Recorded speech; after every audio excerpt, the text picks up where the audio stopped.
Good morning, everyone. Welcome to our Wednesday meditation gathering. I'm so glad you're all here to share this time together. This week we have Nick Arandes, who will lead us in meditation, and then we have 20 minutes of silence. After that, we'll open it up for sharing, and we end at 10:45. Over to you, Nick.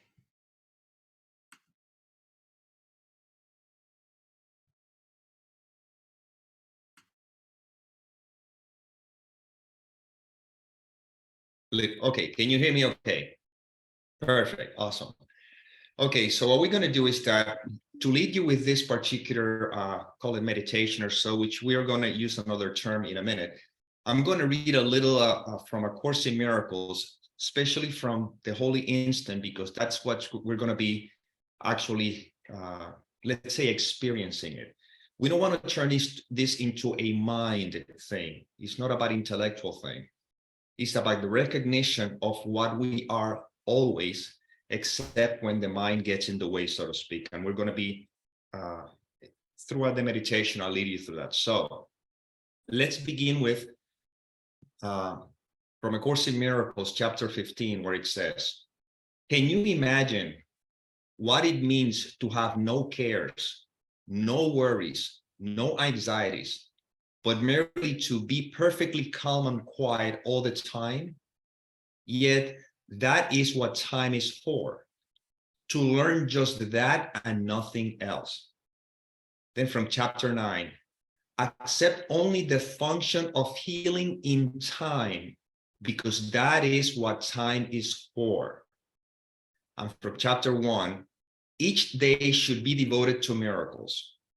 The purpose of time is to enable you to learn how to use time constructively. It is thus a teaching device and a means to an end. Time will cease when it is no longer useful in facilitating learning. Okay, let's look at it for a second, okay? Time is a concept. It's not true. It's a mental concept. And we're going to prove it to you right now. All that you have is this instant, which is referred to as the holy instant. But it's not an instant in time. It's not that your mind says, I am in the now. No, that's not what it is. That's still using the mind. It's the sense of presence in which you rest always. That is to say, you cannot negate your beingness. You are being all the time, which is this instant. Now, if you go to the mind, to the thoughts, you can talk about something in the past. But that something you're referring to is a thought that is happening now. But because you identify with the thought as something that happened in the past, that's when the illusion of time is created. Because the time technically is the space between two experiences. But there's no such thing as two experiences. There's only one experience, which is the present moment experience. That is what is referred to as being. See? So when you go to the mind and begin to go to the past, you create in the mind the illusion of time, because there's a present time and whatever happened in the past. But then you do the same thing with the future. You see, you're in the present, and in a thought, which is a thought, you go to a particular future, and that's how you create the belief or the illusion of time. But there's no such thing as the future, and there's no such thing as the past. All that there is being, which is what you rest in right now, and future and past is thought, you see?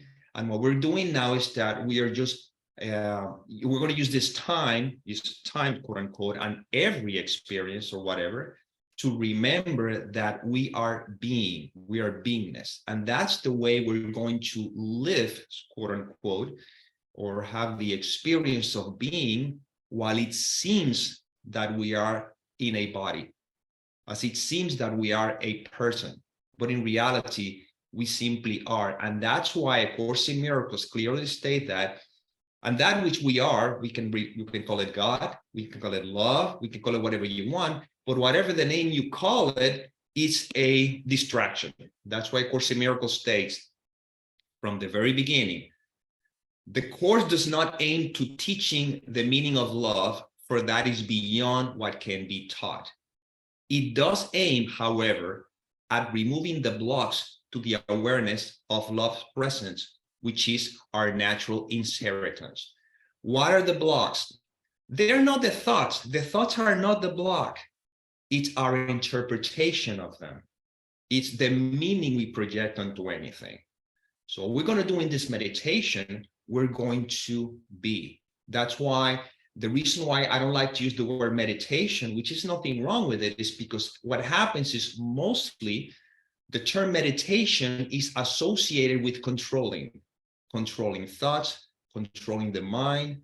This is not about controlling, it's about being, it's about beingness.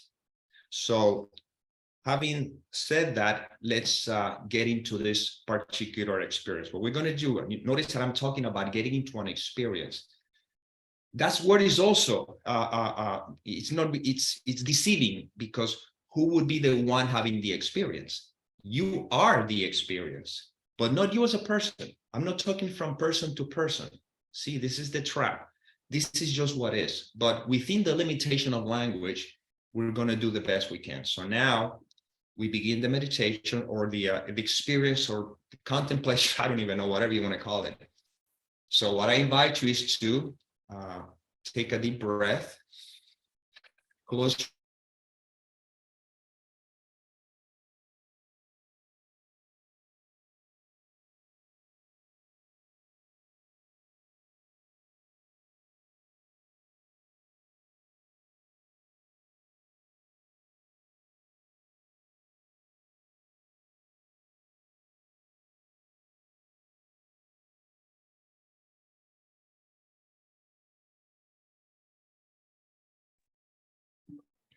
Okay, so we got cut off for a moment, but I hope we just we were leading into the space. Okay, good. So take a deep breath, close your eyes, and just be. And I will lead you through this process. I do not want you to try to control your mind, nor to control your thoughts, nor your feelings, nothing. You are the space in which all of it happens or seems to happen. Whatever thought that comes is just that. You don't want to reject it, and you don't want to, let's say, do anything with it. It's just what it is. Here's why.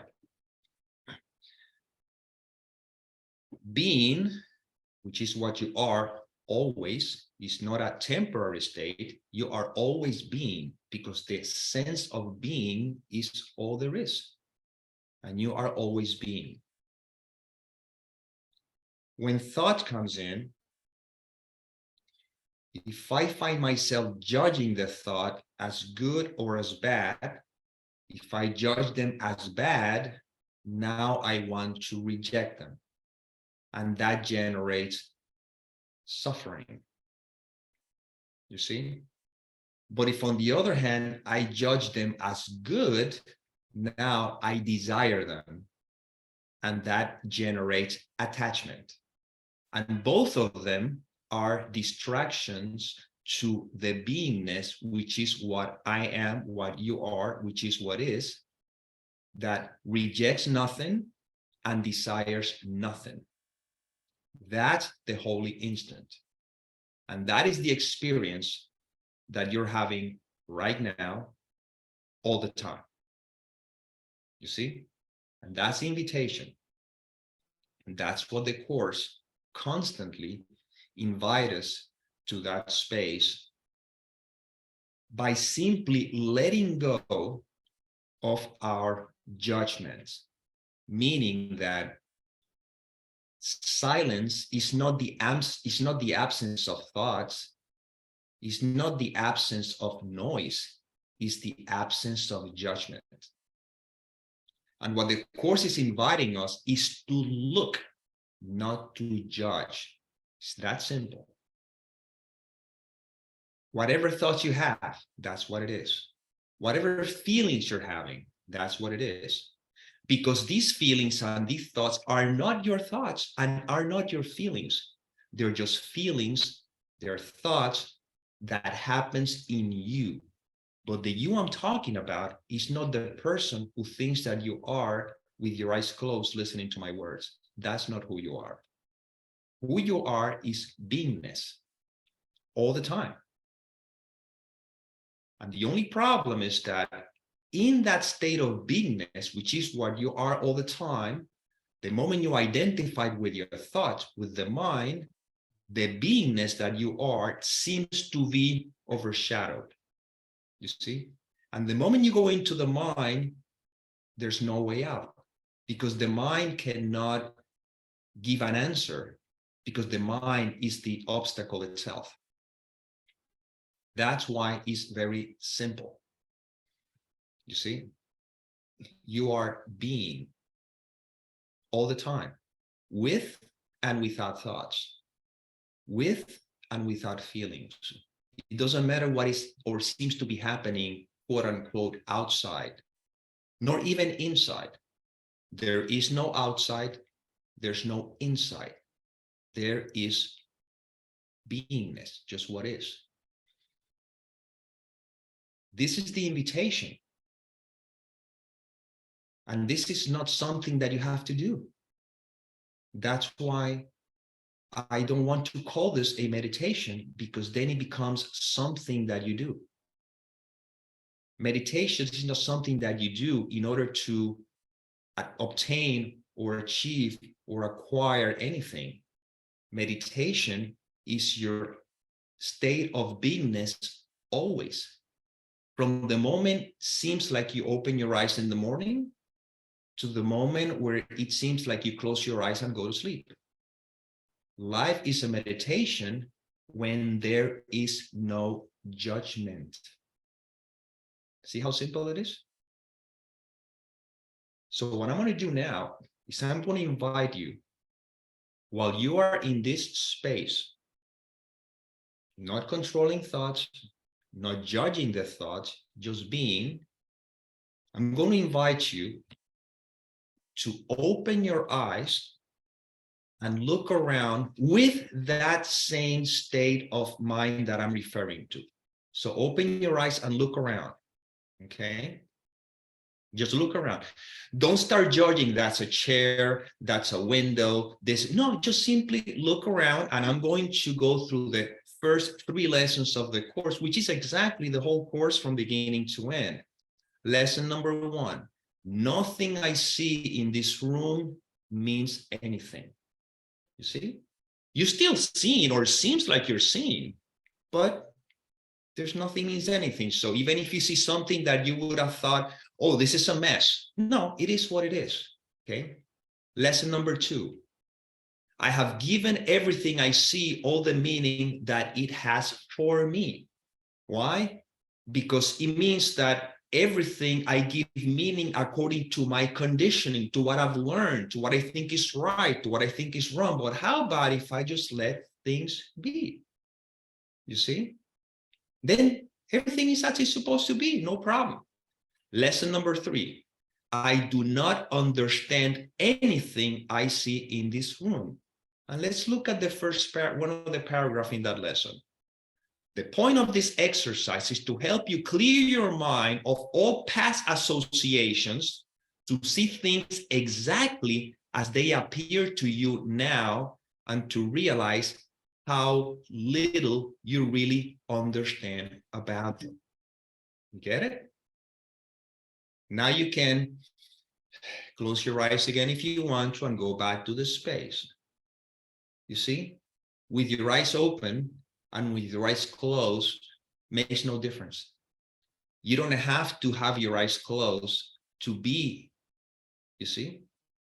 And that's the invitation. The invitation is not like you take X amount of time during the day to give your life to God, so to speak, and to surrender. No, the invitation is that your whole life is lived from this attitude. Once life is lived from this attitude, with this attitude, which is very simple. That's all the course is asking me from beginning to end all the time. That which, whatever you want to call it, Holy Spirit, love, inner wisdom, it doesn't matter. It's doing the work for you. So you don't have to do the work. You don't have to be concerned about it. How can I do this? How can I do whatever? No, all you need to do is just let go of the way you are looking at the world, so that the love that you are can transform the mind. And that's how you, sort of speak, get out of the way. So we're not trying to do anything to get anything or to accomplish anything or to even become anything. There's nothing to become. You are already it. But when you look at the mind and you identify with the thoughts, thinking these thoughts are my thoughts, not only that, I am those thoughts, that's when you overlook the fact that you simply are. And that's all there is to do. There's nothing to do. There's nothing. It's just what is. And that's how, without the obstruction of the conditioning mind, you can live in peace always, which is your nature. And then whatever happens with the world, whatever happens around you, feelings, sensations, doesn't matter, because you're identified with something that transcends the mind. Remember that the you that you think you are is a thought. But don't try to grab this with the mind and thinking, yeah, the body, no. Don't worry about it. You still live your life like you're doing it right now. The only problem is that when you believe you're a body, you think that you are the one living your life. And the invitation here is the possibility that life is living you, because you're not a body, you are alive. While it seems like you're having the experience of being a body. So this is not contradictory. There's no conflict here. Is it me the one who's saying these words, or this is what's happening? You see? And that's how you live in peace. That's why, rest in peace is not something that you have to wait until the quote unquote end of this existence and put it on a tombstone. No. What happened is, because we believe we're a body, because we believe all our thoughts and everything, we live a life of struggle and striving and all that kind of stuff. And finally, when we let the body aside, we say we rest in peace. And yet the invitation that I'm offering here is that, why not rest in peace right now? And all you have to do, stop believing whatever you think. It's not complicated. But if you believe you're a body, you're always going to go to the mind to try to hang on to it. You see? So all we're doing here is remember that we are not humans. We're humans being. The human is a construct of the mind. Being is our true nature. And that's the invitation to rest in your true nature. So now simply relax, enjoy the space, love everything, meaning that don't judge anything. So don't try to love anything like the word love, how we've been taught, because then that confuses. Just by not judging anything, you are resting in that state of love. And any thought that passes through, it's being embraced, is loved, because love doesn't reject. Love embraces all. Just stop judging thoughts, good, bad, I want this, I want that, life should be like this, shouldn't be like that. No, just don't worry about it, just be. And trust that from that space, everything happens because life is. And that's why the words no longer serve us. So until the end of this meditative session in this particular form, because you're going to keep doing it even after the little bell it rings for the rest of your life, let's all rest in peace.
Open your eyes slowly and come back into the room.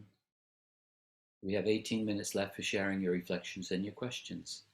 If you'd like to speak, raise your hand or use the reactions button at the bottom of the screen, and I'll invite you to take yourself off of mute.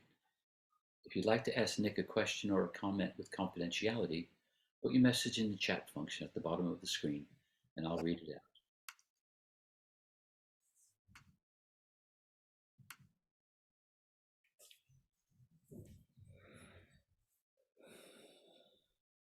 Norman, and then Annie.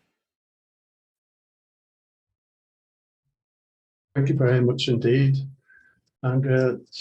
That opens up a whole new way of being. I was thinking that opens up a whole new way of thinking, but I changed it to being. It's the best thing since sliced bread. Thank you very much indeed. Thank you. I'm gonna add something just for the wording only. It's not a new way of thinking, it's the absence of thinking. You see, being doesn't require thinking. Being is. Are you thinking right now just being? You see? But if I interpret it, that's when I invite thinking. Then beingness becomes some sort of a concept. I am being. See, when I hear, for example, I am being, no, you're not being, you're thinking. You see? So this is literally a way of living. Well, actually, let me take that out. It is the only way of living, except when the thinking gets in the way. You see? That's why in reality, this is something that cannot be talked about. The moment we begin talking about it, we already engage the mind. You see? So the invitation is, put it this way. Imagine that you ask me things about the moon, right? And this is an old analogy, but I like it, I think it points out. And you ask me about the moon, and the moon is right there. And I say, if you want to know everything you want to know about you want all the questions, all the confusion you have about the moon to be resolved, here's what you need to do. Turn your head and look that way. You see?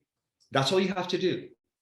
But then you go, no, but tell me how, but is it round or something? If I begin to make the mistake of trying to answer that question, I'm going to keep you here in the mind. We're not going to go anywhere. See, that's why to a certain extent, spirituality has become a distraction to what is, because then we begin to talk about it. We begin to engage the mind. No. But if the moon is yeah, but I mean, is the crater? See, that's all I can do. Now the problem is that if it's so simple, why don't you turn the head? Because you have a belief system that says, if I turn the head, I will die.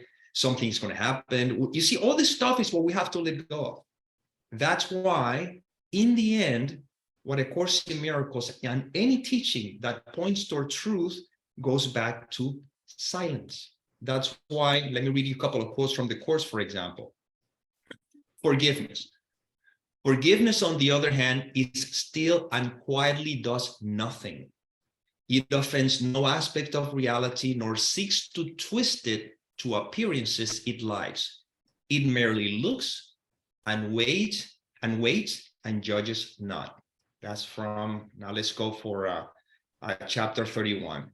Be still, be very still an instant. Come without all thought of what you ever learned before, and put aside all images you made.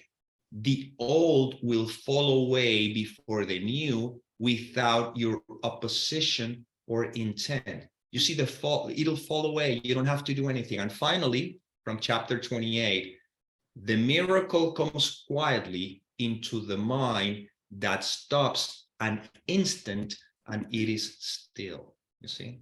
So in pointing, let's not talk about it. The more you talk about it, the more we keep here. The invitation here is not that we can keep talking about it.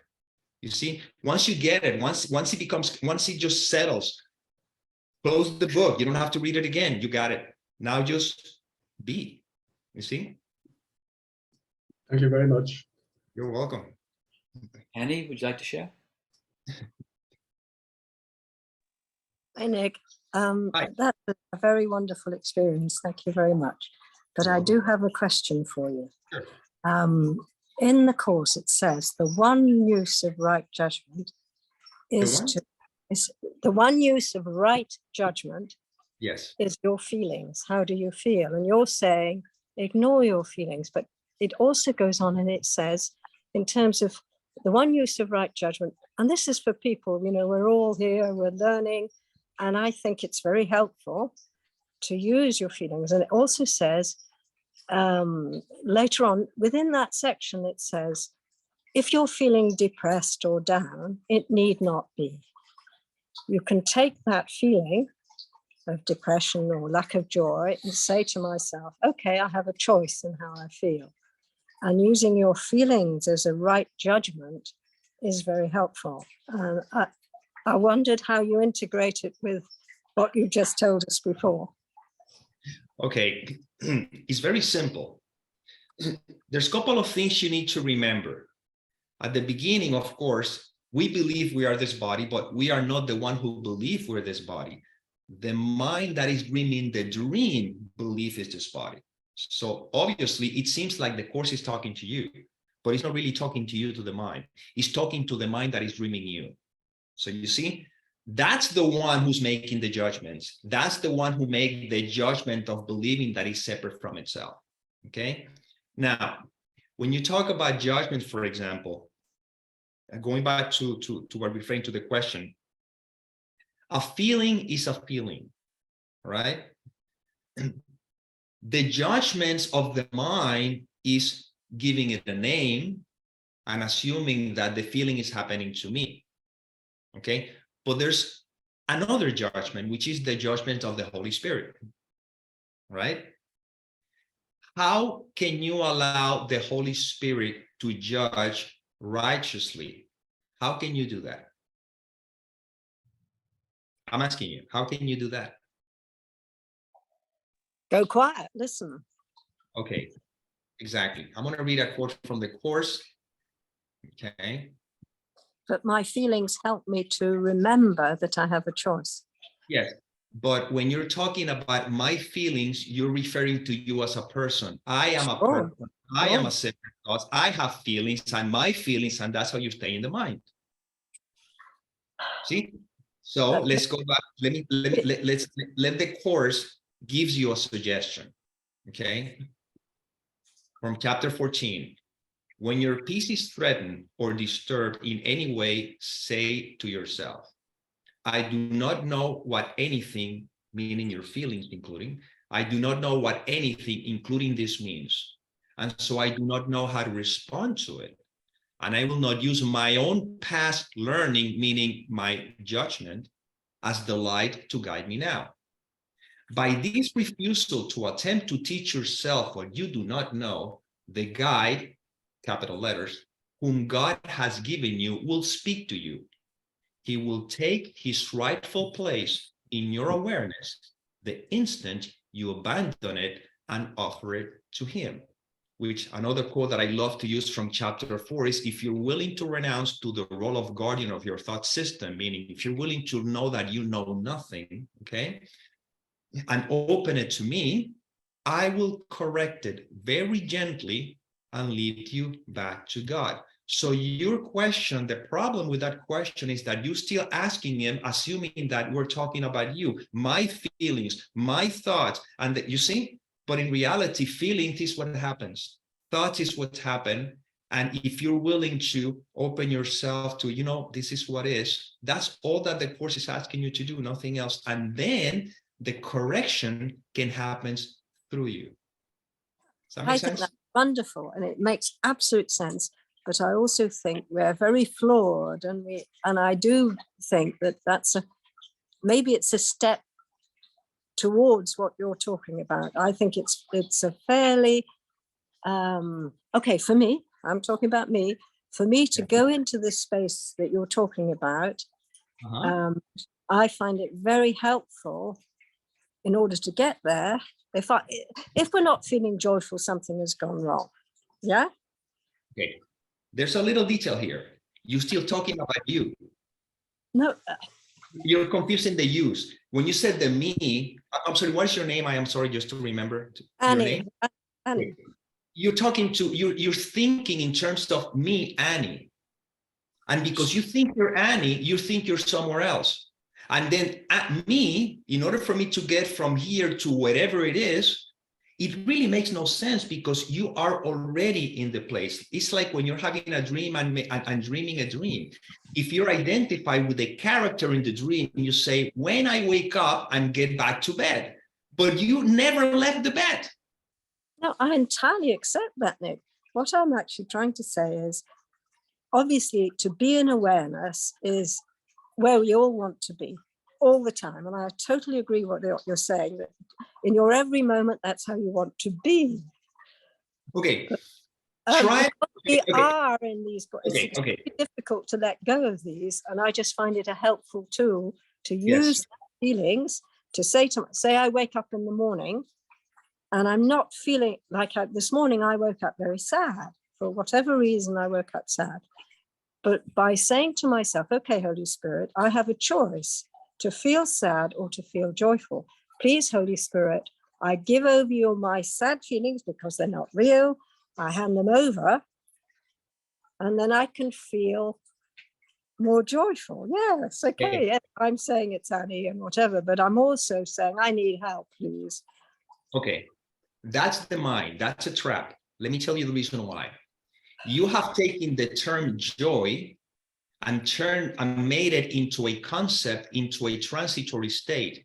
You cannot experience joy in terms of how you're interpreting it. You are joy, but you think that joy feels in a particular way, meaning that I am love, but or let's use an easier term, peace. I know that I'm at peace because I feel in a particular way. But when I am feeling angry, I'm not at peace. No, that's a trap. You are at peace all the time. Anger is a passing cloud. But when you identify with the cloud, you overlook that you are at peace all the time, even while the anger is there. Because who you are is not conceptual. And you're still talking from the conceptual terms. You wake up in the morning. What does it mean? It means nothing, because who's the one who wake up? You have never go to sleep. You never woke up. The dream never happened, you see? So if you try to understand it from the mind, from this perspective, we're going to run in circles for the rest of our lives. This is pointing to a truth that transcends the mind. When I say the me, it's be conscious who is me you're talking about. Because if you're referring as a person, we're not going to go anywhere. I'm trying to point, remember the moon, I'm pointing there. Let's not talk about the moon anymore. Point there, meaning just be and trust. You see, but you're still doing it because you think that you are not where you're at. But if you do this, you will get to where? Where will you get to? You already are. See, this is the thing. So when waking up, first of all, you never woke up in the morning. You're not even here.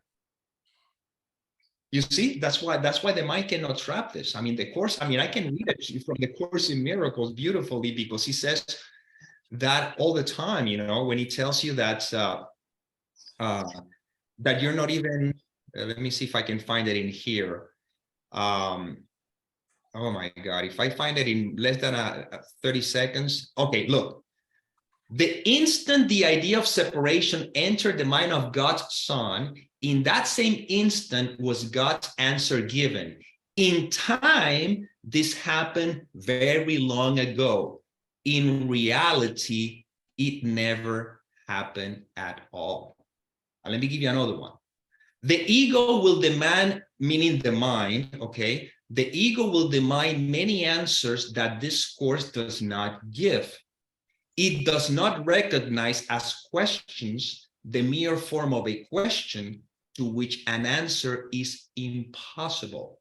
The ego will ask, how did the impossible occur?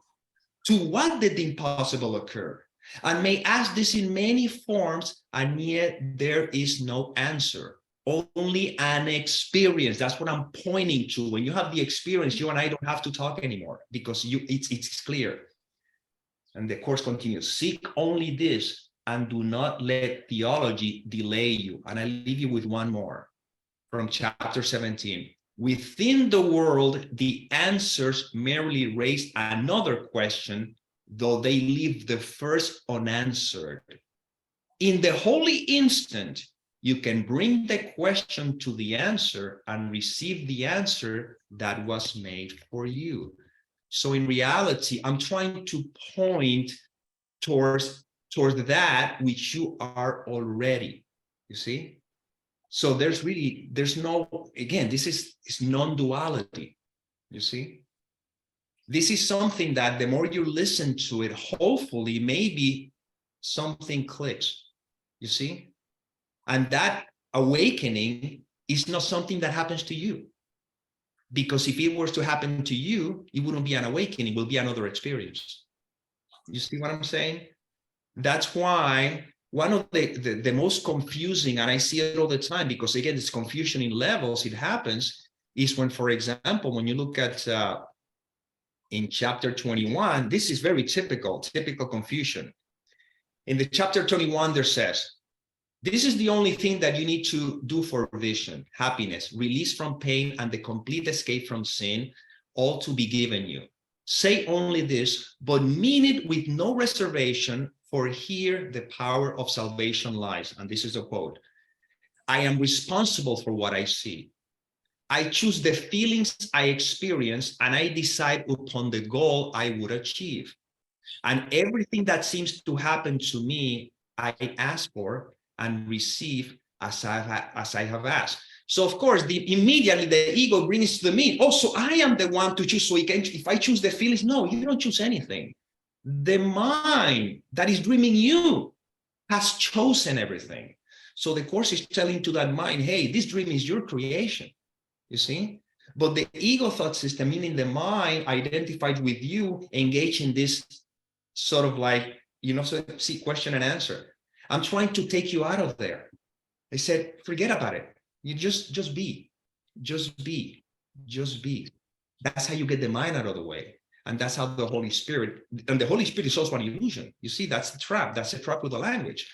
That's how in beingness, meaning getting out of the way, getting out of the mind completely, the peace, which is what you are, always is what is, you see? This is where repetition and usually kind of helps in that way. But in the end, there's nothing to give to the Holy Spirit. The Holy Spirit says, don't give me anything. I'm not trying to take anything. All I want you is to listen to me.